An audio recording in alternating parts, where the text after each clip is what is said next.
우리 베레아 성도님들 환영합니다. 한 주간도 주님의 은혜 가운데 평안하셨죠?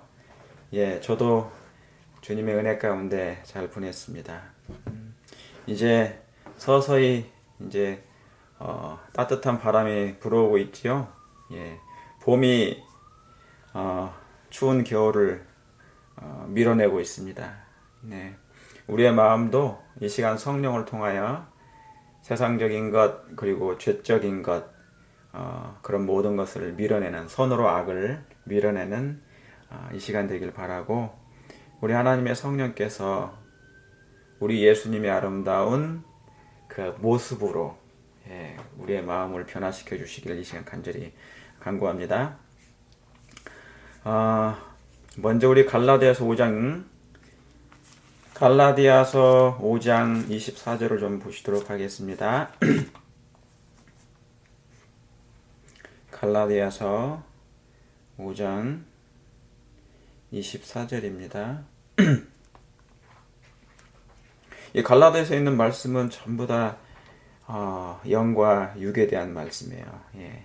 그렇죠? 여러분 아시는 대로 육체의 욕심을, 그렇죠? 육체의 소욕은 성령을 거스리고, 그렇죠? 성령의 소욕은 육체를 거스린다. 이런 말씀으로. 그렇죠?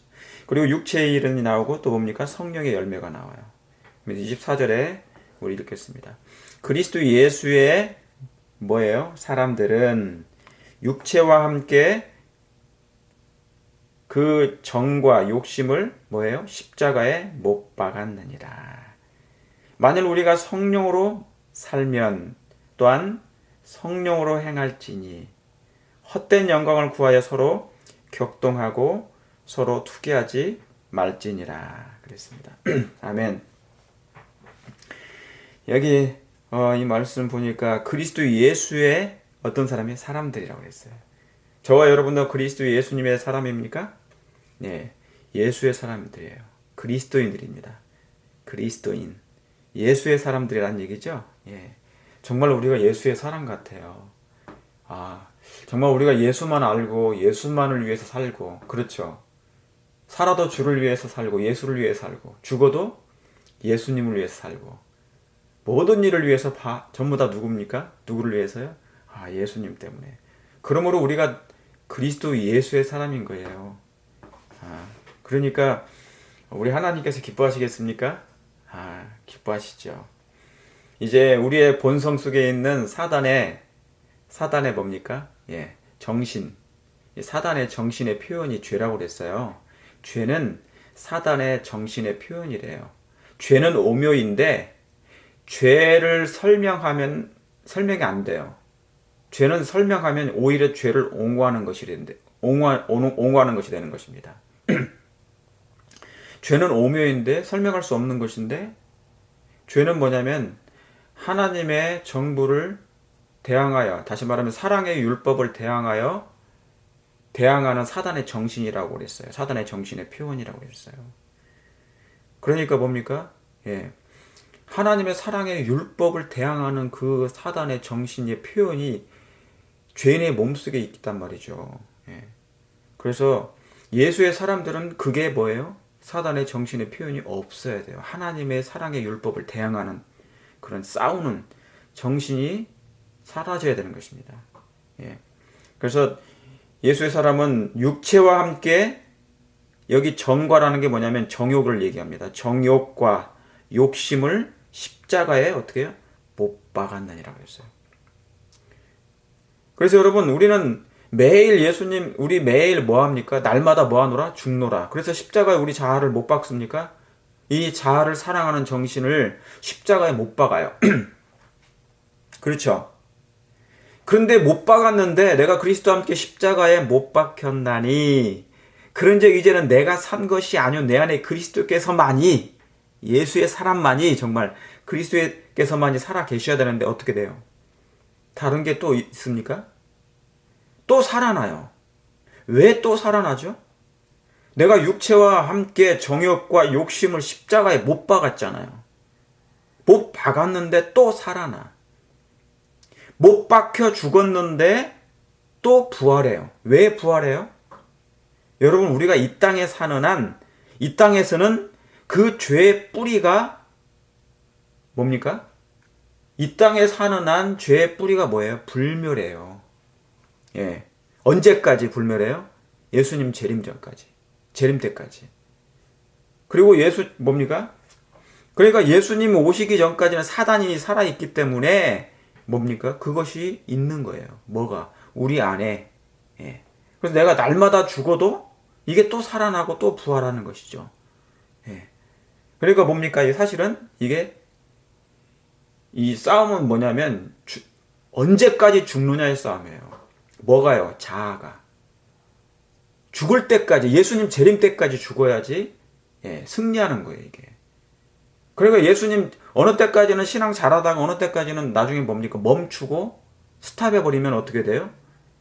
말할 수 없을 만큼 그 죄에 싹이 나기 시작하는 것입니다. 예. 그래서 이 육체와 함께 죽되 어떻게 해요? 매일 죽어야 되죠. 예. 여러분, 제가 백야드에 있는 나무들이 있잖아요. 근데 여러분, 나무를 자를 때 나무를 죽이는 방법이 있어요. 제가 해봤어요. 이 나무는 잘라도 가지를 자르거나 나무를 잘라도요, 또 순이 납니다. 계속 새 순이 올라와요. 그럼 어떻게 해야 될까요? 예, 이 새 순을 잘라야 돼요. 싹을 잘라내야 됩니다. 매일 나가서 잘라내야 돼요. 이걸 안 잘라내면 결국 죽지 않아요. 계속 자랍니다. 계속 또 나오고 또 나오고 또 나와요, 싹이. 그럴 때마다 뭐 해야 된다고요? 이 싹을 잘라내는 것입니다. 예, 완전히 싹수를 잘라내야 돼. 그래야만이 결국 그 나무가 죽게 되는 걸 제가 보게 된 거예요. 예. 그러니까 여러분, 그 방법이 뭐냐면 여기에 나온 것처럼 성령으로 살고 성령으로 행하는 것입니다. 성령으로 살면 그 싹이 잘려나가요. 매일. 그런데 내가 예수님으로 성령을 통하여 예수님이 내 마음에 거하지 아니하시면 그 죄가 뭐예요? 크게 보이지 않죠. 십자가에 가까이 가면 죄가 크게 보이는데 십자가에서 멀어지면 죄가 작게 보이죠. 그러면 그 새순을 잘라내지 않게 돼요. 예수님께로 가까이 가란 말은 뭐냐면 내 안에 있는 죄의 뿌리를 뭐 하라는 거예요? 예, 잘라내라는 얘기입니다. 예, 내지라는 것이죠. 그러니까 성령께서 그것을 뽑아주실 거예요. 예, 그래서 여러분, 그 뿌리는 성경에서 뿌리가 나와요. 예, 성경에서 뿌리는 사단입니다. 가지는 악인들을 상징했어요. 아무쪼록 예수의 사람들은 오늘 이 시간도 육체와 함께 정욕과 욕심과 우리의 죄된 모든 습관들을 다 뭐예요? 십자가에 못 박아요. 그러나 어떻게 해요? 매일 해야 된다는 얘기죠. 그래서 성령께서 우리 안에 임하실 수 있도록 하시게 되길 바랍니다. 자, 예레미야 5장을 좀 보시도록 하겠습니다. 예레미야 5장. 이 시간 성령께서 우리 안에 거하시고 임하셔서 성령의 지도를 받는 이 시간 되길 바랍니다. 자, 예레미야 5장 1절입니다. 너희는 예루살렘 거리로 빨리 뭐예요? 왕래하며. 예레미야 찾으셨습니까? 5장 1절. 너희는 예루살렘 거리로 빨리 왕래하며 그 넓은 거리에서 뭐하고 찾아보고 알라. 너희가 만일 뭐예요? 공의를 행하며 진리를 뭐하는 자요? 구하는 자를 몇 사람요? 한 사람이라도 찾으면 내가 이 성을 뭐하리라? 사하리라 그랬어요. 여러분, 여기 있는 이 말씀이 어디의 말씀이 좀 비슷하냐면요, 에스겔 9장에 있는 말씀하고 비슷해요. 에스겔 9장에도 손가락 끼고 잠깐 보세요. 손가락 끼시고 잠깐 한번 확인해 보십시다. 9장 4절에 우리가 지난주에 읽었던 말씀이 지난번에 4절에 보면은 9장 4절에 보면 이르시되 너는 뭐예요? 예루살렘 성읍 중에 순행하여 그 가운데 행하는 모든 가증한 일로 인하여 뭐라고 그랬어요? 탄식하고 우는 자의 이마에 표하라고 그랬어요. 그렇죠. 근데 여기도 예레미야도 뭐라고 합니까? 너희는 예루살렘 거리로 빨리 왕래하여 예루살렘 성읍 중에 순행하여. 예, 그렇죠. 자, 다시 돌아갑니다. 예레미야 같은 말씀이죠? 비슷하죠? 예. 자, 너희는 예루살렘 거리로 빨리 왕래하여 그 넓은 거리에서 찾아보라는 것이에요. 그리고 알라. 너희가 만일 뭐하는 사람? 공의를 행하는 사람. 그리고 진리를 뭐하는 사람이 구하는 사람을. 몇 사람이라도요. 한 사람이라도 찾으면 내가 이 성을 뭐 할 거니까 사할 것이라고 그랬어요. 예. 여러분, 여기에 있는 이 말씀이, 자, 하나님께서는 지금 뭐를 찾으셔요? 사람을 찾으시는 거예요. 이 마지막 때 뭡니까? 인물의 결핍이 있다고 그랬습니까? 예. 사람은 많은데, 교회 다니는 사람은 많은데, 뭐는 없어요? 공의를 행하며 진리를 구하는 사람, 그리스도 예수의 사람은 많지 않은 거예요. 하나님 보시기에도. 예. 거기 옆에다가 미가서를 잠깐 보세요. 거기 옆에다가 미가서 3장 9절을 써놓으시고 보세요. 3장 9절. 미가서 3장 9절입니다. 한번 잠깐 볼게요. 뭐라고 써있는지. 자, 미가서에 보면은 사실 있잖아요. 미가서의 이렇게 기별을 보면은 지도자들이 굉장히 중요한 거예요. 지도자에 따라서 사람들이 뭡니까? 예, 영적으로 되고 지도자에 따라서 육적으로 돼요. 교회도 마찬가지고요. 사람들의 정신 상태도 마찬가지예요. 예, 이게 전부 다 그 말씀들입니다. 자, 먼저 다 읽지 않고 9절을 야곱의 족속의 두령과 이스라엘 족속의 뭐예요? 치리자. 그렇죠? 곧 뭐를 행하는 자예요? 공의를. 근데 그들이 뭡니까? 다시 말하면 지도자들이 곧 공의를 뭐 하고요? 사랑한대요? 아니면 미워한대요? 미워하고. 정직한 것을 곱게 해요? 아니면 굽게 해요? 예, 정직한 것을 굽게 하는 자들아. 청컨대 이 말을 들을지어다. 시온을 피로 예루살렘을 죄악으로 건축하는도다 그랬어요. 그렇죠? 예, 그 두려운 뇌물을 위하여 재판하며 제사장은 삭슬을 위하여 교훈하며 그 선지자는 돈을 위하여 점치면서 오히려 여호와를 의뢰하여 이르기를 여호와께서 우리 중에 계시지 아니하냐, 재앙이 우리에게 임하지 아니하리라 하는도다 그래요. 그러니까 죄를 범하면서도 뭡니까? 하나님께서 우리와 함께 하신다고 생각하는 거예요. 공의도 없고 정직도 없는 거죠. 그렇죠? 예, 지금 오늘날의 세상 같습니다. 오늘날의 교회나 세상이나 별반 차이가 없는 영적인 형편. 그런데 이스라엘 지도자들이 그랬다는 얘기죠. 그 당시에. 예, 두려움더라 그랬단 말이에요. 그런데 여기에 뭡니까? 그래서 예레미야 당시에도, 여러분, 예레미야가 어떤 시대입니까? 슬픔의 선지자 아니겠어요? 예루살렘 성전, 이스라엘 백성들이 남방 유대가 뭡니까? 세 차례나 포로가 된 것입니다. 멸망을 당할.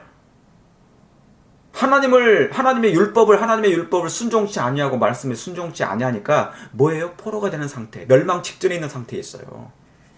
그러니까 너희가 예루살렘 성전을 한번 다녀봐라. 거기에 공의를 행하며 진리를 구하는 사람이 몇 사람요? 한 사람만이라도 찾는다면 상하한다는 것입니다. 그런데 뭡니까? 하나님 보시기에도 그 당시에 사람이 없어요. 공의를 행하는 사람도 없고 진리를 구하는 사람이 별로 많지 않은 거예요.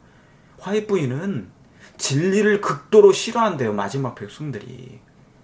여러분, 아브라함 시대 어땠습니까? 소돔과 고모라에 여호와 하나님과 아브라함이 뭐래요? 셈을 해요. 계산을 해요. 하나님, 만약에 이 땅에, 이 소돔과 고모라 땅에 50명이 있으면 어떻게 하겠어요?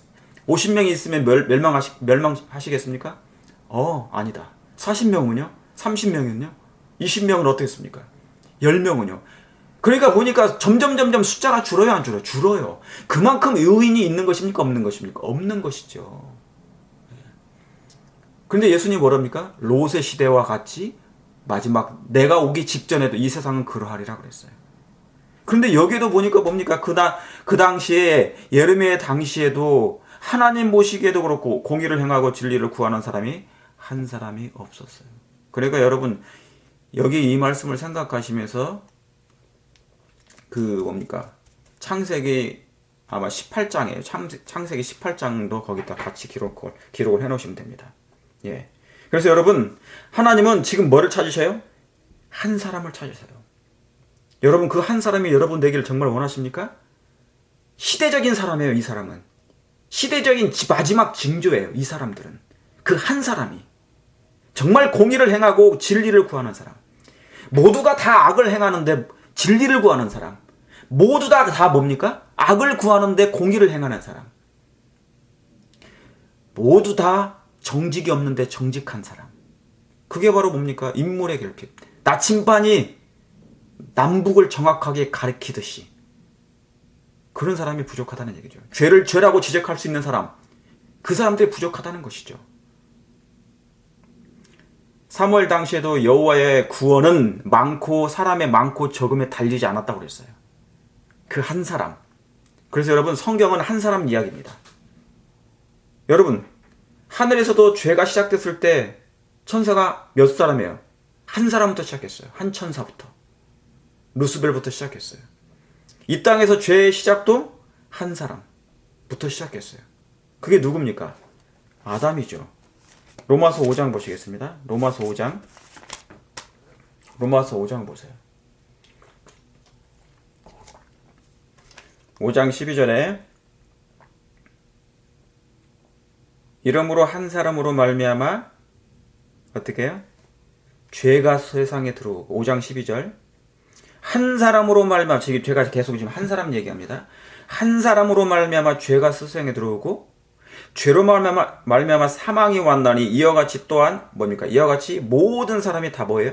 죄를 지었으므로 사망이 모든 사람들에게 이르렀느니라 그랬어요. 근데 15절 보세요. 그러나 이 은사는 그 범죄와 같지 아니하니 곧 한 사람, 여기 또 한 사람 나오죠? 한 사람의 범죄로 인하여 많은 사람이 죽었은즉 더욱 하나님의 은혜와 또는 뭡니까? 한 사람 예수 그리스도의 은혜로 말미암아 선물이 많은 사람에게 이르는 것입니다. 그러므로 여러분, 성경 이야기는 전부 다 뭐예요? 한 사람 얘기입니다. 한 사람으로 말미암아 죄가 들어왔고 한 사람으로 말미암아 뭡니까? 은혜가 넘친 것입니다. 예, 성경은 한 사람 얘기예요. 그래서 구약은 첫사람 아담 한 사람 얘기예요. 신약은 둘째 아담 한 사람 얘기예요. 그래서 첫사람 아담에게서 난 사람은 다 죽은 자요. 둘째 아담 예수님께서 난 사람은 다 산자가 되는 것입니다. 그러므로 이 땅에 죽은 자와 산자밖에 없어요. 예수님 안에 있는 자는 산자고, 그렇죠? 첫 아담 가운데 있는 모든 사람들은 다 죽은 자가 되는 것이에요. 그래서 여러분, 부흥의 시작도 한 사람부터 시작합니다. 여러분 한 사람. 여러분은 예레미야 5장 1절에 한번 잘 생각해 보세요. 하나님이 그 당시 남방 유대, 그 유대 나라 백성들에게 생각해 봤어요. 이 땅에 진리를 구하는 사람이 몇 명이나 있는지. 숫자를 세본 것입니다, 하나님이. 그리고 공의를 행하는 사람이 정말 있는지. 만약에 한 사람만이라 있다면 하나님께서 그 예루살렘의 모든 죄를 다 뭐 하신다는 거예요? 사시겠다는 것이죠. 그런데 있는 거예요, 없는 거예요? 없어요. 드물어요. 적어요. 적은 무리여. 오직하면 적은 무리여. 두려워 말라 하셨겠습니까? 그래서 여러분, 부흥의 시작도 한 사람이에요. 여러분 도미노 아시죠? 도미노도 모두가 넘어지는 게 아니고 하나가 넘어지면 덩달아서 다 도미노 현상처럼 넘어집니다. 예, 죄도 마찬가지지만 부흥의 역사도 그렇게 시작하는 것이에요. 그래서 마지막 때 있지 않습니까? 여러분, 재림 운동도 윌리엄 밀러 한 사람에 의해서 그 재림 운동이 시작됐어요. 그러면 이 재림 운동이 다시 한번 재현되어야 됩니까? 재현되어야 됩니다. 그러면 그 한 사람이 누가 되기를 원하십니까? 정말 여러분, 예레미야 5장 1절에 이 말씀이 여러분에게 적용되기를 원하십니까? 우리 자신에게 정말 적용되기를 원해요? 하나님이 찾으시는 그 한 사람이 바로 여러분이기를 정말 바랍니다. 공의를 행하는 사람. 하나님의 가슴을 한번 들여다보십시다. 하나님의 마음이 뭐를 그렇게 애가 타시는지, 하나님의 마음이 뭐가 그렇게 애절하게 사람을 구하는지, 하나님이 뭐가 부족해서 사람을 원하시는지. 그 한 사람이, 사람은 많은데 정말 하나님의 사람이 부족한 것, 부족한 시대에 살고 있는 것입니다. 자, 그러면 역대하 6장을 보시겠습니다. 예레미야 5장 1절 옆에다가 역대하 6장을 좀 써놓으시기 바랍니다. 역대하 6장. 여러분, 역대하고 열왕기상에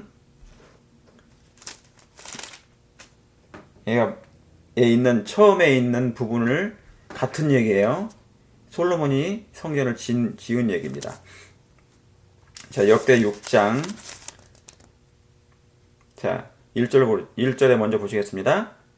그때 솔로몬이 가로되 여호와께서 캄캄한 데 계시겠다 말씀하셨사오나 내가 주를 위하여 뭐예요? 거하실 전을 건축하였사오니 주께서 영원히 거하실 뭐라고요? 처소로서이다 그랬어요. 언젠간 제가 지금까지 성경 공부한 거 여러분 다 기억나시죠? 언젠간 이 하나님의 처소가 예비될 것입니다. 요한복음 14장 1절 생각나십니까? 1절부터 쭉 내가 너희를 위하여 처소를 예비하러 가노니 처소가 뭐하면 예비되면 내가 다시 온다는 것이에요. 그러니까 여러분 그 말씀이 너무너무 중요합니까? 거기 옆에다가 요한복음 14장 2, 3절 써놓으세요. 처소가 예비되면 하나님의 성전이 예비되면 건축이 되면 예수님이 재림하신다니까요. 제가 지금까지 말씀하신 게 다 말씀드린 게 그거잖아요. 출애굽기 40장에 있는 성소가 완성되니까 거기에 뭐예요? 언약궤가 집어넣어진 이후에 성전이 필하였더라. 역사가 마치니라. 그리고 영광의 구름이 임하셨다고 그랬잖아요. 제가 지난주에 말씀 성경 공부했지 않습니까? 그 말씀이에요. 처소가 예비되면 예수님이 재림하신다니까요. 하나님의 성전이 완성되면 예수님이 재림하신다니까요. 우리의 몸의 영혼의 성소가 완성되면 예수님이 재림하신다니까요. 여러분 그걸 믿으십니까? 예, 이 솔로몬은 1차적인 의문의 사람이고 진짜는 원형은 누구세요? 예수님이세요. 솔로몬의 뜻이 샬롬, 평강의 왕이지 않습니까? 바로 예수님을 상징합니다. 이 예수님께서 우리의 영혼의 성전, 예수님이 거하실 처수가 어디입니까? 여러분 아닙니다. 여러분의 영혼의 몸이에요. 마음. 여러분의 마음이 하나님이 거하실 처소란 말입니다. 그런데 그분이 뭐예요? 성령을 보내셔서 그 처소, 성전을 완성하시고자 성령을 보내신 거란 말이죠. 건축하시고자. 그러니까 성령 하나님 어떤 분이세요? 건축자세요. 마지막 당신이 처소를 예비할 건축자. 이 성전이 완성돼야 내가 그 안에 임한다 그 말입니다. 재림하시는 이유가 그거잖아요. 처소, 여러분 예수님이 초림을 언제 하셨습니까? 헤롯 성전, 수르바벨 성전이 완성되고 헤롯 성전이 완성됐을 때 예수님이 오셨잖아요. 초림하셨잖아요. 마찬가지로 재림 때도 처소가 예비돼야 예수님이 성전이 완성돼야 예수님이 오신단 말이에요. 그 성전은 누굽니까? 그 사람들 얘기입니다. 그 사람들 누구예요? 그 한 사람. 공의를 행하며 진리를 구하는 사람. 자, 그런데 여기 보세요. 6장 26절부터 보겠습니다. 다 읽지 않습니다. 여러분 이 6장을 쭉 다 읽어보세요. 나중에 쭉 읽어보세요. 이게 마지막 때 모든 각 시대마다 이 말씀에 따라서 예언이 성취됩니다. 하나님의 말씀에 따라서 순종하면 하나님의 뜻이 복이 오고 불순종하면 저주가 오는 것입니다. 자, 26절. 만일 저희가 주께 범죄함을 인하여 하늘이 뭐예요? 닫히고 비가 없어서 주의 벌을 받을 때 이곳을 향하여 빌며. 자, 여러분 간단해요. 뭐가 간단하냐? 우리가 죄를 범하죠? 그러면 하늘이 닫혀요. 하늘이 닫히면 뭐가 안 내려요? 비가 안 와요. 비는 뭡니까? 하나님의 은사예요. 그런데 내 말이 비가 안 오면 하늘이 그러니까 하나님께 우리가 죄를 범하잖아요? 죄를 범하면 하나님의 율법을 떠나면 하늘이 닫혀요. 그러면 비가 안 와요. 그러면 하나님의 은사가 멈춰요. 그러면 땅은 뭐가 돼요? 가뭄이 돼요. 마른 땅이 돼요. 그러면 뭡니까? 우물이 막혀요. 그러면 거기가 뭡니까? 물이 새어나지가 않는 것입니다. 샘물이 흘러나가지 않아요. 샘물이 시내가 되지 않는 것입니다. 사막이 돼요. 그러면 강팍한 마음이 되는 것입니다. 인간의 마음이 냉랭해져요.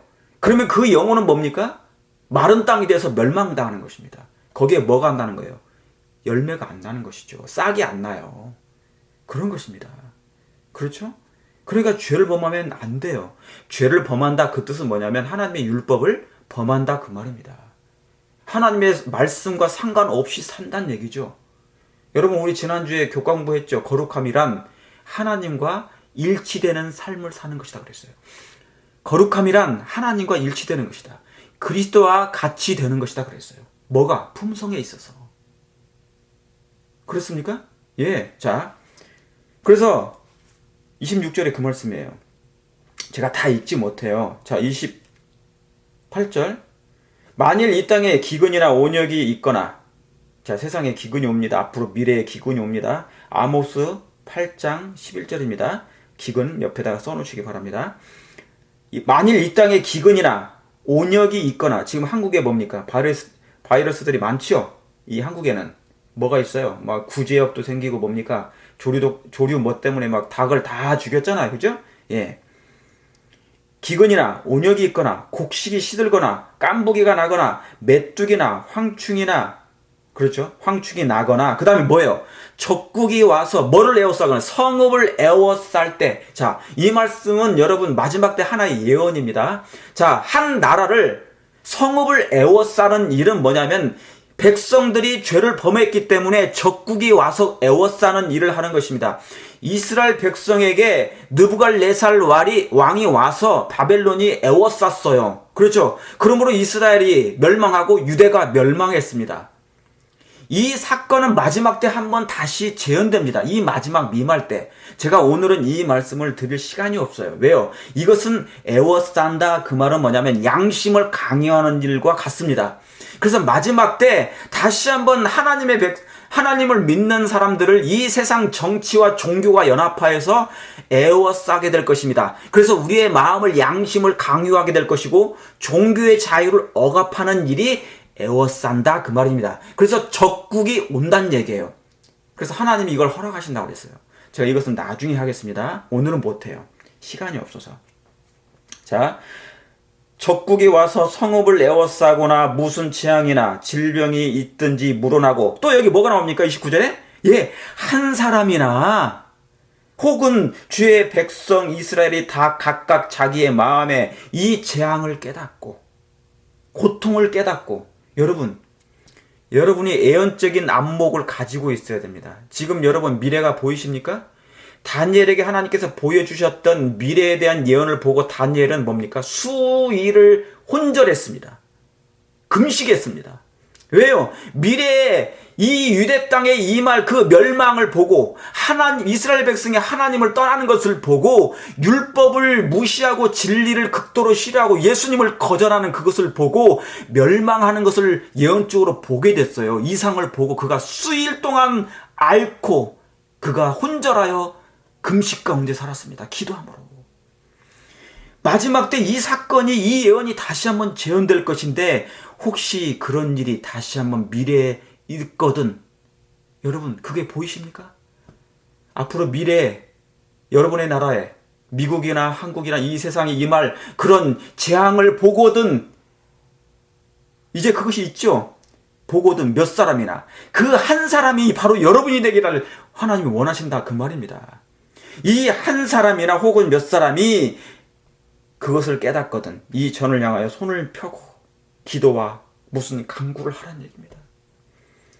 자, 예레미야 5장 1절에 뭐라고 그래요? 너희가 예루살렘 성읍을 뭡니까? 성읍 중에 순행하여 빨리 왕래하여 찾아 알라. 그 가운데 진리를 행하고 진리를 구하는 자, 뭐예요? 공의를 행하는 자.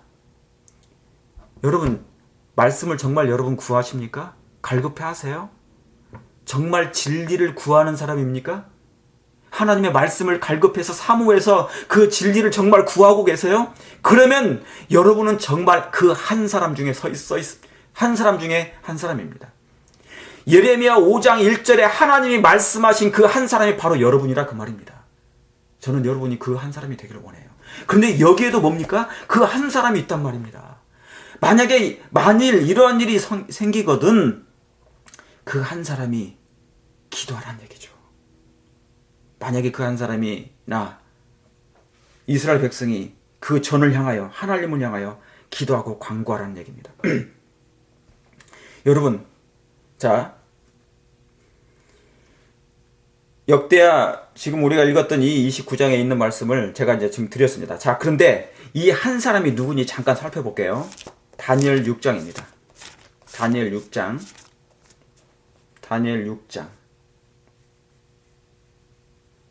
다니엘서에 보면은, 여러분 다니엘 1장에 보면은요, 1장 1절만 봐도 뭐냐면, 다니엘이 시작이 뭔지 아십니까? 에워싸임을 당하는 사건이에요. 역대하 6장 글을 그대로 옮겨놓은 장입니다. 이 다니엘서가.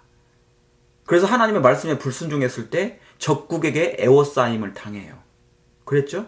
그리고 이제 거기에 누가 있는 것입니까? 만약에 그 한 사람이 혹 그것을 보거든 그 전을 향하여 기도하는 사람이 필요하다는 것입니다. 바로 이 한 사람이 누구예요? 다니엘 6장 10절. 10절 보세요. 다니엘이 이 조서에 뭡니까? 인이 찍힌 것을 알고도 뭐예요? 이 인이 뭡니까? 예. 하늘을 향하여 기도하면 안 돼요. 하늘을 향하여 기도하면 뭐 한다고 그런 것입니까? 예. 그 사람은 이제 금령을 내렸잖아요. 메대와 바사법에 금령을 내렸잖아요. 그렇죠? 금령을 세워서 만약에 하나님 이 달이 뭡니까? 왕 외에 다른 것에 경배하거나 금칭상에 경배하거나 하나님 이 조서의 조서 그렇죠? 이 법령 외에 하나님께 만약에 경배하는 자들은 뭡니까? 바로 이제 핍박을 받는 것이죠. 감옥에 가는 것입니다. 그래서 그러나 다니엘은 뭐를요? 이 다니엘이 이 조서에 인이 찍힌 것을 알고도 이 말씀은 뭡니까? 마지막 때 양심을 강요하고 종교의 자를 억압하는 일이 생길 때 그것을 알고도 1월 시험령이 내렸어요. 우리를 애워쌌어요. 너 하나님 믿을 거야 안 믿을 거야? 만약에 이제 법령을 내리면 이제 하나님을 향하여 끊임없이 기도하는 사람은 뭡니까? 찾아내요. 그들이. 찾아낸다고요. 근데 다니엘은 그것을 알고도 뭐 했다고요? 하나님께 기도했단 말입니다. 뭐를 의지해요? 역대하 6장에 있는 그 말씀을 다니엘은 연구했어요. 알고 있습니다. 만약에 그런 일이 생기거든 그 전을 향하여 이곳을 향하여 하나님께 기도하라고 그랬거든요. 그 한 사람이 그러니까 역대하 6장에 있는 그 한 사람은 곧 누구였습니까? 다니엘도 포함되는 것입니다. 그런 일이 생길 때 이 다니엘은 변함없이 그 말씀에 의지하여 하나님께 간구했던 것입니다. 여러분 오늘날 마지막 때 이 마지막 시대 우리 재림교회 이 교회에 위기가 닥쳐옵니다. 여러분이 이 위기 때 하나님의 그 한 사람이 되기를 원하십니까? 정말 이 다니엘처럼 그것을 알고도 그죠? 그 법령을 알고도 그가 자기 집에 돌아가선 그 방에 예루살렘을 향하여 열린 창에서 전에 행하던 대로 하루에 3번씩 무릎 꿇고 하나님께 간구하는 것입니다. 여러분 평안한 때도 당연히 기도해야 되지만은 위기가 닥쳤는데 당연히 기도해야 되지 않겠습니까? 지금 이 마지막 때, 이 마지막 시대, 저와 여러분이 살고 있는 이 시대는 어떤 시대예요? 정말 영적인 위기죠. 정말 영적인 위기 아닙니까? 교회가 세속화되고 말씀에서 떠나고 세상이 뭡니까? 점점 율법을 버리고 탄식하고 오는 시대가 아닙니까? 죄악에 광영해지고 있지 않습니까? 트럼프는 정교를 지금 분리시키고 정교 분리의 그 원칙을 지금 폐지하려고 법령을 만들고 있잖아요. 그걸 폐지하겠다고 공약했지 않습니까? 이러한 때 정말 영적인 위기 때 예수님이 재림 직전에 살고 있는데 우리는 어떻게 하고 있는 것입니까? 바로 그 한 사람이 되어야 된다 그 말씀입니다. 자, 그래서 9장 보시겠습니다. 9장에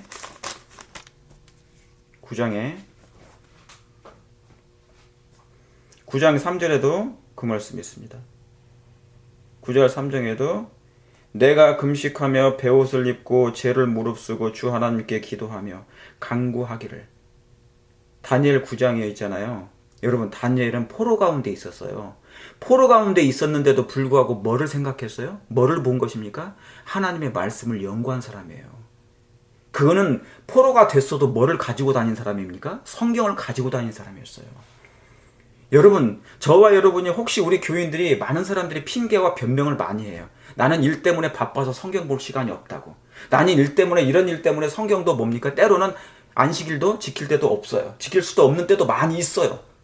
그러나 다니엘은 포로 가운데서도 총리 일을 하면서도 그죠? 바벨론에서 총리였지 않습니까? 그렇게 바쁜 일 가운데서 뭘 가지고 다녔다고요? 주야로 집에 가서는 성경을 연구했습니다. 왜요? 그 사람은 정말 시편 1편에 1편에 있는 사람이니까. 복이 있는 사람이니까. 복이 있는 사람은 죄인의 길에 서지 아니하고 비록 어디 가운데 있을지라도 바벨론 가운데 있을지라도 다니엘처럼 다니엘처럼 바벨론 가운데서 있을지라도, 환경이 열악한 가운데 있을지라도 하나님의 말씀을, 기도도 뭡니까? 기도도 못하게 했잖아요. 지금 아까 다니엘서 6장에 기도도 맘대로 못해요. 그런 가운데 있을지라도 뭡니까? 그런 말씀을 연구했단 말입니다. 왜요? 그 하나님께서 말씀하신 그 예언의 때가 이를 것을 기다리고 있는 것이죠. 뭐를 보면서? 말씀을 보면서. 그래서 여기 보세요. 2절에, 다니엘 9장 2절에 다 읽지 않습니다. 그 통치 원년에 나 다니엘이 뭐요? 서책이 뭔지 아십니까? 예레미야 책이에요. 예레미야 서책으로 말미암아 여호와의 말씀이 선지자 예루살렘에 임하여 고하신, 예레미야에게 임하여 고하신 그 연수 70년, 그렇죠? 예언이 있지 않습니까? 70년 70일의 기한이 있지 않습니까? 그걸 깨달은 것이죠. 그 연수를 깨달았나니 곧 예루살렘의 황무함이 70년 만에 마치리라 하신 것이니라. 그러니까 그가 바벨론 가운데 있으면서도, 환경이 열악한 가운데 있으면서도, 말씀을 볼 수 없는 환경 가운데 있으면서도 그는 여전히 기도하면서 말씀을 끊임없이 연구하고 보았단 말입니다. 연구했단 말입니다. 왜요? 하나님의 그 해방의 날이, 그 70년의 날이 언제 찰지, 그것을 그가 기다렸다는 것이죠. 예레미야 26장의 10절, 29장 10절에 있는 그 말씀을 그가 기다렸단 말이에요. 얼마나 놀라운 말씀입니까? 그런데 오늘날 많은 사람들은 뭡니까? 진리를 극도로 싫어한대요. 말씀을 사모하면 없대요. 좋은 편을 택하지 않아. 하나님의 말씀이 평안할 때는 뭡니까? 지금이 평안할 때죠. 그죠? 은혜 가운데 있지만 이 평안할 때는 좀 안 하려고 그래. 나태하고 안 하네. 이 나태하고 태만하고, 그래서 이거 좀 뭡니까? 등한이에요. 나중에 시간 나면 할게. 베릭스 왕처럼.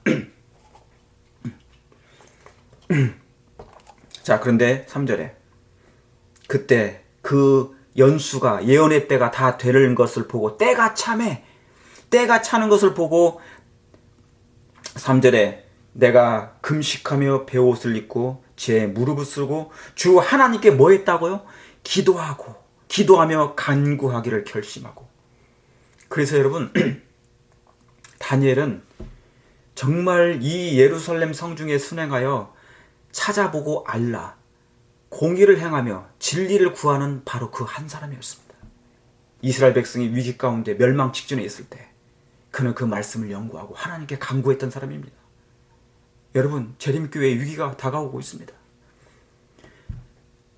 새천사의 기별을 믿노라고 공언하지만은, 남은 자손이라고 공언하지만은 진리로 말미암아 성화되지 못한 사람들은 반대편에 가담할 것이라고 그랬어요. 반대편에 가담할 것이라고. 자, 잠깐 손가락 끼세요. 손가락 끼시고 마태복음 보십니다. 마태복음 8장입니다. 마태복음 8장, 손가락 끼세요. 다시 돌아가야 되니까. 8장 11절 12절 보겠습니다. 빨리 보시겠습니다. 또 너에게 이르노니 동서로부터 많은 사람이 이르러 아브라함과 이삭과 야곱과 함께 천국에 앉으려니와 그랬어요. 그랬죠? 여기 이 말씀이 무슨 말씀입니까? 예수님 당시는 지금 유대 당시죠? 근데 유대인들이 예수님을 거절했어요. 그리고 유대인들은 뭡니까? 그 축복 가운데 들어가지 아니하고 동서로부터, 다시 말하면 무신론자나 천주교나 그 다음에 장로교나 감리교회나 세상에 있는 수많은 사람들, 이 우리에 들지 아니하는 다른 양떼들, 그런 걸 얘기합니다. 너희에게 이르노니 동서로부터 많은 사람이 이르러 아브라함과 이삭과 야곱과 함께 천국에 앉으려니와, 여기 12절에 뭐라고 나옵니까? 그 나라의 본 자손들, 우리는 선민이야, 하나님의 마지막 선택받은 백성들이라고. 그들이 뭐 했습니까? 항상 자부심을 가졌어요. 누가요? 유대인들이. 자기들은 선민들이었지 않습니까? 그런데 뭐예요? 말만 선민이지 내적인 것은 선민이 아니었단 말이죠. 정작 그 메시아를 기다렸는데 그 메시아를 거절했잖아요. 주인을 거절했어요. 예수님을 거절해서 사랑하지 않아요. 너희가 성경을 본다 하지만은 내게 오기를 원치 아니하였더라. 그것은 너희 안에 하나님을 사랑하는 마음이 없었도다 그랬어요. 맞아요. 우리가 신앙생활을 하면서 정말 예수님을 많이 사랑해요? 진리를 통하여, 성령을 통하여 우리의 마음에 예수님을 정말 사모하고 그리워하고 악마합니까? 여러분들은 그러시죠. 제가 여러분들은 그런 줄 압니다. 그러나 유대 당시에 그랬단 말입니다. 나라의 본 자손들은 바깥 어두운 데 쫓겨나서, 그런데 이 마지막 때 다시 한번 그 일이 반복된답니다. 세천사의 기별을 믿노라고 공언하지만은 진리를 통하여 성화되는 사람이 드물므로 반대편에 가담한다, 그 말입니다. 그 반대편이 뭐겠어요? 6월 시험령이 내리면 적군이 애워싸면 뭡니까? 다 거기에 타협해서 하나님을 떠난다는 것이죠. 그래서 그 짐승의 우상에게 경배한다는 거예요. 여러분은 그렇게 되지 않기를 간절히 바랍니다. 그래서 여러분, 각 시대마다 하나님 그 한 사람은, 그런데 분명히 많은 숫자는 없지만 극소수 안에 바로 그 한 사람이 여러분이 되길 정말 바랍니다. 각 시대마다 하나님께서는 그 공의를 행하고 진리를, 말씀을, 예수님을 구하는 사람이 바로 있었어요. 그 한 사람이. 그들은 말씀을 깨닫고 있는 사람들이었습니다. 세상의 복은 한 사람으로 복이 오고 한 사람으로 저주가 오는 것입니다. 원래. 자, 그 한 사람은 어떤 사람들인지 잠깐 보시겠습니다. 그 한 사람은 어떤 사람인지. 자, 놀라운 말씀이 있습니다. 자, 창세기 2장을 보시겠습니다. 여기서부터 여러분이 조금 신경을 써서 공부하시길 바랍니다. 자, 여기서부터 중요해요. 자, 5절에 여호와 하나님이 땅에 비를 내리지 아니하셨고 그 경작할 사람도 없었으므로 들에는 초목이 아직 없었고 밭에는 채소가 나지 아니하였으며, 그랬죠. 안개만 땅에서 올라와 지면을 적셨더라 그랬어요. 여러분, 여기에 5절에 보면 하나님께서 뭐를 내리지 않으셨다고요? 땅에? 비를 내리지 않았어요. 비를 내리지 않은 이유가 뭡니까? 하나님께서 왜 비를 내리지 않으셨어요? 왜 비를 내리지 않으셨어요? 예, 거기에 뭐냐면 뭐가 없어서? 경작할 사람이 없어서 그런 것이에요. 그러니까 경작할 사람만 있다면 하나님께서 하늘에 뭐를 내리겠습니까? 비를 내리시죠. 그래서 뭐냐면 하나님께서 하늘에 비를 내리시기 전에 먼저 사람을 만드신 거예요. 그래서 7절에 그게 말씀입니다. 여호와 하나님이 흙으로 사람을 지으시고 그 생기를 코에 불어넣으시니 그 사람이 생명이 됐죠. 이 사람이 생기니까 하나님의 호흡을 받은, 하나님의 품성을 가진 그 사람이 있으니까 그런 다음에 뭐예요? 예, 그때 하나님께서 이제 이슬을 내리겠죠. 자, 이 말씀이 굉장히 중요합니다. 비가 언제 내리냐? 경작할 사람이 생기면 비가 내립니다. 여기에서 중요한 게 뭐냐면 비하고 사람입니다. 자, 이 말씀은 마지막 때까지 흘러갑니다. 사람이 준비돼야 비가 내립니다. 사람이 없으면 비가 내리지 않습니다. 자, 예수님께서 아까 예레미야 5장 1절에 있는 말씀 여러분 기억하셔야 됩니다. 하나님은 이 예루살렘 이 지역에, 동네에, 여러분의 지역에, 한국에, 미국에 찾아봐라. 그 온 미국을 다니면서 한번 찾아보거라. 공의를 행하고 진리를 구하는 사람, 그 한 사람을 찾으면, 그렇죠? 내가 이 성을 사겠다 그랬어요. 근데 그 당시에는 없었지 않습니까? 근데 이 마지막 때 그런 사람이 극소수란 말이죠. 여러분이 그 사람이 되기를 원하는데 하나님이 언제 비를 내리셔요? 사람이 준비돼야. 사람이 준비되지 않으면 하나님께서 비를 내리지 않습니다. 여러분, 저와 여러분이 이른비와 늦은비 성령을 기다립니까? 하늘의 비를 기다리십니까? 그러면 그 한 사람이 되시기를 간절히 바랍니다. 이건 너무너무 중요한 것이에요. 자, 그러면 비가 뭔지, 그 비가 뭔지 한번 확인을 해 보도록 하겠습니다. 거기 옆에다가 써놓으세요. 신명기 32장 1절입니다. 성경은 다 짝이 있어요. 성경은 다 맥이 있고 짝이 있는 것입니다. 너희가 이 성경을 여호와의 책을 자세히 읽어봐라. 이것들은 다 짝이 없는 것이 없고 여호와의 신이 이것들을 다 모셨음이라고 했습니다. 자, 신명기 32장 1절입니다. 1절에 하늘이여 귀를 기울이라 내가 말하리라 땅은 내 입의 말을 들을지어다. 자, 이거 하나님께서 해주신 말씀입니다. 자, 2절 굉장히 중요한 말씀입니다. 나의 교훈은 내리는 뭐예요? 비예요. 나의 말은 그 다음 뭡니까? 맺히는 이슬이에요. 연한 풀 위에 가는 뭐예요? 비예요. 채소 위에 뭡니까? 채소 위에 담비로다 그랬어요. 아, 여러분 이 말씀을 다시 자세히 보시기 바랍니다. 왜냐하면 성경을 연구하실 때 뭡니까? 성경은 연구하실 때 중요한 게 네 가지가 있어요. 첫째, 역사적인 사실이 있어요. 둘째, 비유와 상징과 표상을 연구합니다. 그 다음에 뭡니까? 교훈과 이치를 따져야 됩니다. 이 모든 것이 다 맞아야 돼요. 자, 여기 보니까 2절에 뭡니까? 여기에 비유와 상징으로 돼 있어요. 나의 교훈은 내리는 뭐예요? 비예요, 비.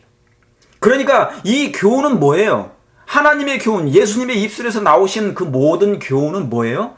비예요. 하늘에서 내리는 비입니다. 나의 말은 맺히는 뭐예요? 이슬이에요. 그러므로 예수님의 말, 하나님의 말씀은 말은 하나님의 뭡니까? 하늘에서 내리는 이슬이라 그 말입니다. 그러니까 이슬은 뭘로 상징한 것입니까? 하나님의 말씀으로 상징한 것입니다. 이해가 가시겠습니까? 연한 풀 위에 가는 또 뭐예요? 비예요. 여러분, 풀은 뭘 상징했어요? 인간을 상징했어요. 풀 위에 내리는 이슬이라고 그랬잖아요. 연한 풀 위에 가는 비요, 채소 위에 담비로다 그랬어요. 그랬죠? 여러분, 이 말씀이 굉장히 중요한 것입니다. 주의 입술에서 나오신 모든 그 말씀은 이슬이에요. 예수님의 입술에서 나오신 모든 교훈은 그게 뭡니까? 담비예요. 이슬이면서 담비이면서 뭡니까? 이 모든 것이 하나님의 말씀이라 그 말입니다. 자, 그러면 하나 더 보시겠습니다. 33장 13절 13절입니다. 요셉에 대하여 일렀으되 원컨대 그 땅이 여호와께 복을 받아. 자, 그 땅이 복을 받아. 하늘의 보물인 뭐예요? 이슬과 땅 아래 저장한 물과 태양이 정결케 하는 보물과 뭡니까? 태움이 자라게 하는 보물과. 그랬죠? 여기 보니까 이런 말씀이 있어요. 원컨대 그 땅이 여호와께 복을 받아. 자, 여러분, 우리가 밟고 다니는 그 땅도 복을 받아요. 그렇죠. 그러나 하나님께서 원하시는 그 진짜 복은 어디입니까? 우리의 영적인 땅인 우리의 몸을 상징합니다. 여러분의 한 영혼은 하나님이 보시기에 땅이에요. 이 땅이 뭡니까? 복을 받아야 돼요. 여러분 그렇게 되기를 원하십니까? 예. 그리고 하늘의 보물이 뭡니까? 여기 하늘의 보물인 이슬이라고 했어요. 그러니까 여러분, 하나님께서 내리는 이 보물이 이슬인데 그것은 뭡니까? 하나님의 말씀이요, 담비요, 교훈이란 말이죠. 이해하시겠습니까? 네. 그러니까 하늘의 보물인 이 이슬이 뭐예요? 예. 이 이슬이 바로 어디에 내리는 것입니까? 15절 보세요. 옛 산의 상품들과 영원한 작은 산의 보물과 땅의 보물과 거기 충만한 것과 가시떨기 나무 가운데 거하시던 자의 은혜로 인하여 복이 요셉의 어디에요? 머리에. 그 형제 중 누구 앉아요? 구별한 자의 정수리에 임할지어다 그랬어요. 그러니까 여러분, 하나님의 복은 뭡니까? 이슬인데 그 이슬이 어디에 임하면 그 요셉의 머리에, 구별한 자의 머리 위에 임할지어다 그런 것입니다. 여러분, 이 하나님의 복이, 하나님의 보물이, 하늘의 보물인 이 이슬이 여러분의 머리 위에 정말 임하시기를 원하십니까? 임하시기를 원하죠. 저도 정말 임하기를 원해요. 왜요? 이게 하늘의 은사니까, 하나님의 보물이니까, 하나님께서 그렇게 주시기를 원하는 거니까. 이 하늘의 이슬을 받아야만이 뭡니까? 복을 내고 채소를 내잖아요. 밭에 채소 열매를 맺힐 거 아니겠습니까? 여러분 그렇게 생각하십니까? 네, 그 머리에 임할지어다. 자, 그러면 하늘의 보물이 내리는 곳이 어딘지 더 정확하게 한번 보시겠습니다. 거기 옆에다가 미가서 5장 7절을 써놓으시기 바랍니다. 미가서 5장 7절. 미가서 5장 7절을 써놓으세요. 양쪽에다 써놓으셔야 됩니다. 자, 미가서 5장입니다. 5장 7절입니다. 제가 다 읽지 않습니다. 5장 7절. 자, 구약 1295페이지에 있습니다. 구약 7절 찾으셨습니까? 자, 읽겠습니다. 야곱의 남은 자. 자, 남은 자가 나옵니다. 여기서 남은 자. 우리는 여자의 남은 자손입니까? 남은 자손. 자, 때를 따라 남은 자가 있어요? 있어요. 자, 그게 로마서 11장에도 있고 다 나오죠? 예. 야곱의 남는 자는 많은 백성 중에 있으리니 그들은, 자, 여기 중요합니다. 그들은 여호와께로서 내리는 뭐예요? 이슬이에요, 이슬. 그렇죠. 이슬 갖고, 그렇죠. 멋먹 갖고 그런 전부 다 비유와 상징으로 한 것입니다. 그들은 자, 하나님의 야곱의 남은 자는 많은 백성 중에 있는데 그들은 여호와께로서 내리는 뭐예요? 이슬이에요. 아까 하나님의 보물이, 하늘의 보물이 뭔데요? 이슬인데. 그렇죠? 나의 교훈은 뭐였습니까? 나의 교훈은 이슬이요. 맺히는 담비로다 그래서 나의 말은 맺히는 담비로다. 그런데 이 하늘의 이슬이 하늘의 보물인데 이제는 여기는 뭐라고 그러면 나옵니까? 야곱의 남은 자가 하나님께로서 내리는 뭐가 되어 이제 이슬이 된다는 거예요. 이슬 같고 풀 위에 내리는 담비 같아서 사람을 기다리지 아니하며 인생을 기다리지 아니할 것이라 그랬어요. 그랬죠?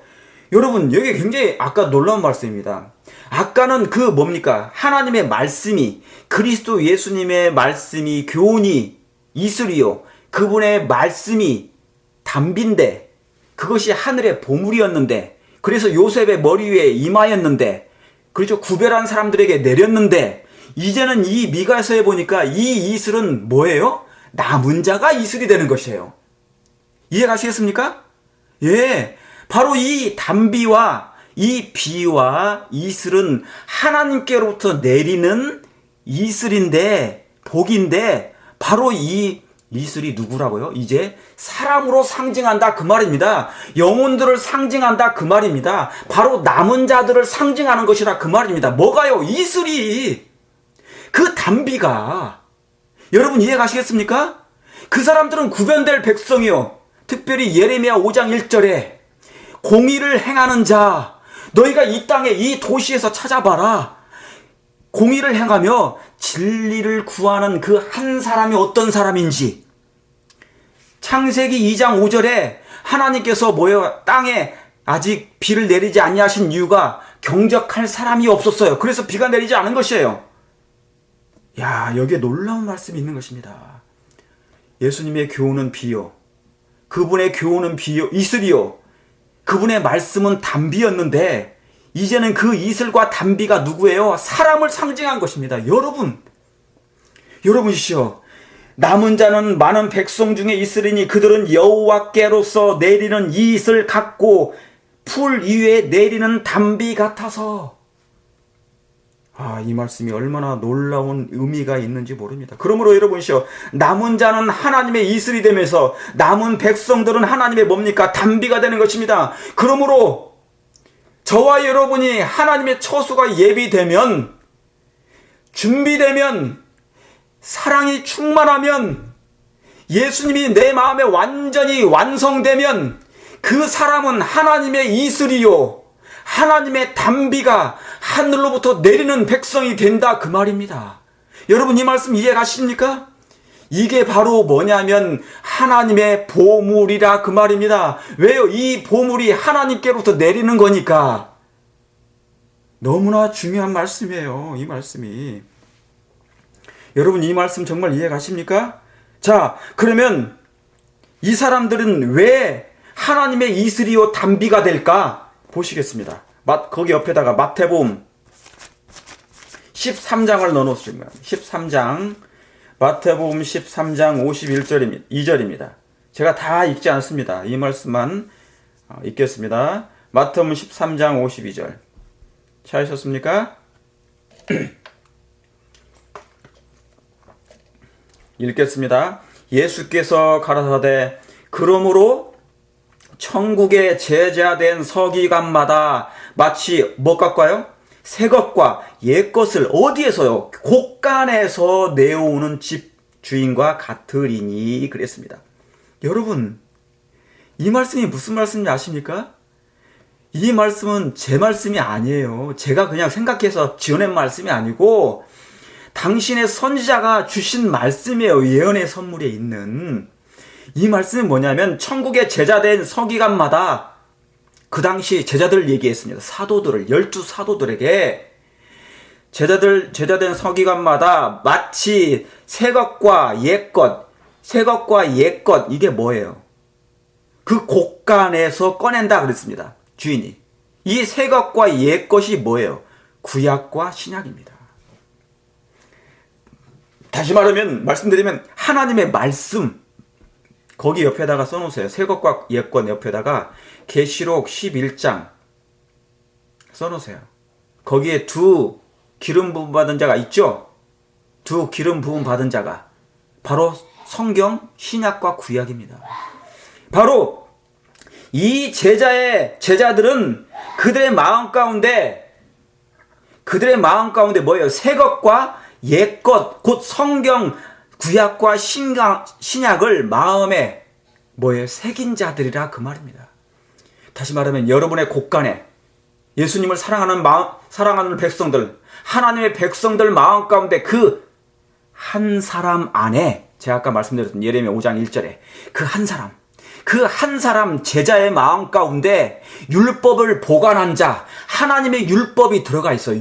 신약, 구약과 신약이 들어있는 사람들. 그래서 마지막 때 그 곳간에서 말씀을 꺼내서 나눠줄 사람들. 여러분 이 말씀 아시겠습니까?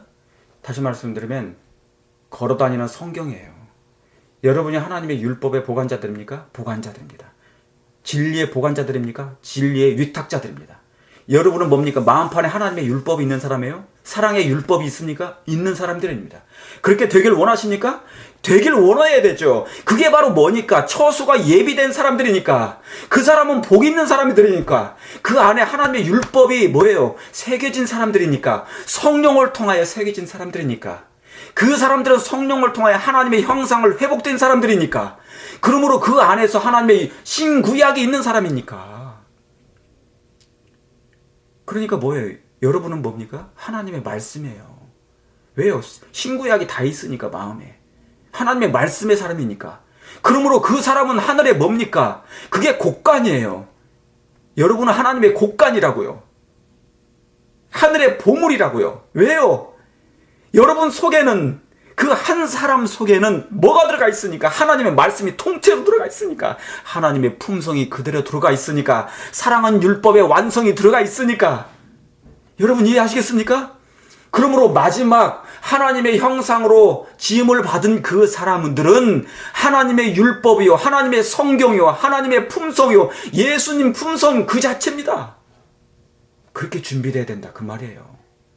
바로 이 사람들이 뭡니까? 바로 이른 비예요. 늦은 비예요. 여러분 이해하시겠습니까? 왜요? 이 남은 자가 뭐가 되니까? 자, 여러분 비교해 보세요. 이 남은 자가 뭐가 되니까? 많은 백성 중에 있으리니 그들은 여호와께로서 내리는 뭐예요? 이슬이요. 그들은 또 뭡니까? 풀 위에 내리는 단비가 되니까. 단비. 왜 남은 자가 그래서 비요, 이슬이요, 단비가 돼요. 왜요? 여러분의 마음 가운데 뭐가 있으니까? 사랑의 말씀이 있으니까. 그게 곳간이잖아요. 새 것, 신약, 옛 것, 구약이 다 들어가 있어요. 얼마나 놀라운 것입니까? 사단은 마지막 때 뭐를 제거할 건데? 성경을 제거해요. 폐지해요. 이 성경을 못 보게 할 것입니다. 금지시킬 거예요. 그런데 우리는 뭡니까? 마지막 백성들은 어디에 새긴 거예요? 곳간에 그 한 사람이라는 그 사람, 여러분의 영혼의 마음에 하나님의 율법을, 사랑을 완전히 들여놓은 사람들이에요. 그러니까 뭡니까? 하나님의 보물이죠. 이 보물은 이제 이슬이 되고 단비가 되는 것입니다. 그걸 믿으십니까? 네, 그래서 그 남은 자들은 하나님의 이슬이 되고 단비가 되는 것입니다. 누구께로부터 내린, 여호와께로부터 내리는 단비요 이슬이 된다 그 말입니다. 자, 그러면 그들은 하나님의 이슬이요 단비 될 건데, 자, 사도행전 2장 보시겠습니다. 이제 다 끝났습니다. 어떤 일이 생긴 것입니까? 그러므로 그 사도들은 어땠어요? 예수님의 제자들, 12제자들은 어땠습니까? 예, 하나님의 이슬이 됐습니다. 정말로. 신명기 32장 1절에 그 이슬, 나의 교훈은 이슬이요, 나의 입술에서 나의 말은 단비요. 바로 사도행전 2장 1절, 오순절 날이 이미 이름에 저희가 다 같이 한 곳에 모였더니 호련히 하늘로부터 뭐예요? 강한 바람이 같은 소리가 있어 저희 앉은 온 집에 가득하며 불의 혀같이 갈라지는 것이 저희에게 보이거늘 각 사람 위에 뭐예요? 임하여 있더니. 여러분, 아까 신명기 33장에 그 말씀이 뭐라고 했어요? 임한다고 그랬죠. 요셉의 머리 위에 임하고, 그죠? 그 은사가 하늘의 보물인 그 이슬이 머리 위에 임하죠. 지금 이 제자들의 이마에, 머리에 구별된 자에게 임하고 있는 것이에요. 그 이슬이 뭐예요? 하나님의 보물인 성령이에요. 비예요. 말씀이에요. 단비인 것입니다. 근데 그 남은 자가 누구라고요? 예, 제자들은, 베드로는 하나님의 이슬이었습니다. 하나님께로부터 내리는 이슬이 된 것입니다. 그들에게 성령이 부어짐으로, 오순절 성령 때 비가 부어짐으로 베드로는 뭐가 됐어요? 하나님의 이슬이 됐어요. 그리고 하나님의 단비가 된 것입니다. 그러니까 그들이 복음이 증거할 때, 베드로가 말씀을 증거할 때 사람들에게 뭐가 임한 것입니까? 이슬이 임한 것이에요. 사람들에게 그리스도의 교훈이 임했고 하나님의 입술에서 나오시는 말씀이 임함으로 그들이 회개한 것입니다. 그러므로 베드로 자체는 뭐가 된 것입니까? 이슬이요, 뭡니까? 단비가 된 것입니다. 이른비가 되는 것입니다. 그러므로 영혼은, 하나님의 사람인 그 한 사람들은 하나님의 이른비가 되는 것입니다. 여러분, 그 말씀 믿으십니까? 예, 회개케 하는 이른비가 될 수 있는 것이에요. 그래서 하루에 몇천 명이, 41절 보시겠습니다. 베드로가 말씀을 증거할 때, 38절 죄송합니다. 베드로가 가로되 너희가 회개하여 각각 예수 그리스도의 이름으로 침례를 받고 죄의 사함을 얻어라. 그리하면 성령을 선물로 받으리라 하신대. 41절에 그 말을 듣는 사람들은 침례를 받음에 이날의 죄자의 수가 몇천 명에 3천 명. 그러니까 이제 하나님께로부터 내리는 그 남은 자인 베드로에게 이슬이 됐고, 그 이슬, 그의 마음 가운데 있는 하나님의 말씀이, 이슬이 그대로 증거되니까 뭐가 돼요? 많은 사람들 위해 회개의 영이 임한 것입니다. 그리고 그들이 뭡니까? 예수님을 믿고 하나님께 돌아오는 놀라운 역사가 있는 것입니다. 여러분, 이 말씀을 믿으십니까? 예, 정말 하나님의 이슬이 정말 우리에게 임한 것입니다. 그리고 준비된 백성들은 바로 뭐예요? 이슬이요, 단비가 되는 것입니다. 여러분, 제가 한 말씀 드립니다. 핏방울 하나는 약해요. 하늘에서 내리는 이슬은 정말 연약해요. 왜요? 너무 작으니까. 이슬 한 방울은. 단비는 너무너무 작아요. 그러나 이 이슬이 모이고 단비가 모여서, 빗방울 하나가 모이면 뭐가 되는 것입니까? 그것이 강물이 되잖아요. 그게 바로 뭡니까? 소낙비가 되는 것이죠. 그렇죠? 강물이 돼서 세상 바다에 이르러서 모든 영혼을 소송케 한다 그 말입니다. 그러므로 마지막 때 연합이 필요한 것이죠. 왜요? 이 빗방울 하나, 이슬 하나, 여러분 한 분 한 분은 이슬입니다. 하나님께로부터 내리는 이른비. 그리고 뭡니까? 단비예요. 그러나 한 사람은 작지만, 힘이 약하지만, 이 여러 사람이 하나님의 은혜로 말미암아 연합하면, 성도가 연합하여 동거하며 어찌 그리 선하고 아름다운 거 연합하면 어떻게 돼요?